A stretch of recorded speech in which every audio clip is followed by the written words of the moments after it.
بسم اللہ الرحمن الرحیم۔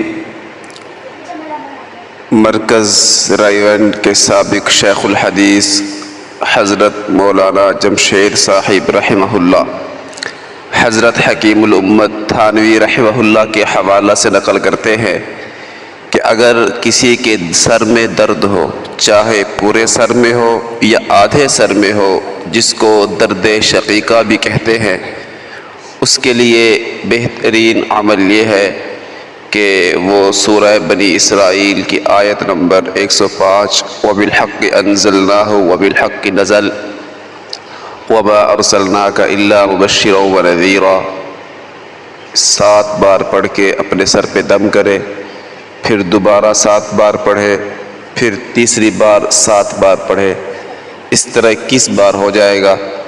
یہ دم کرے انشاءاللہ جتنا پرانا درد ہو فوراً دور ہو جائے گا۔ جزاک اللہ خیر۔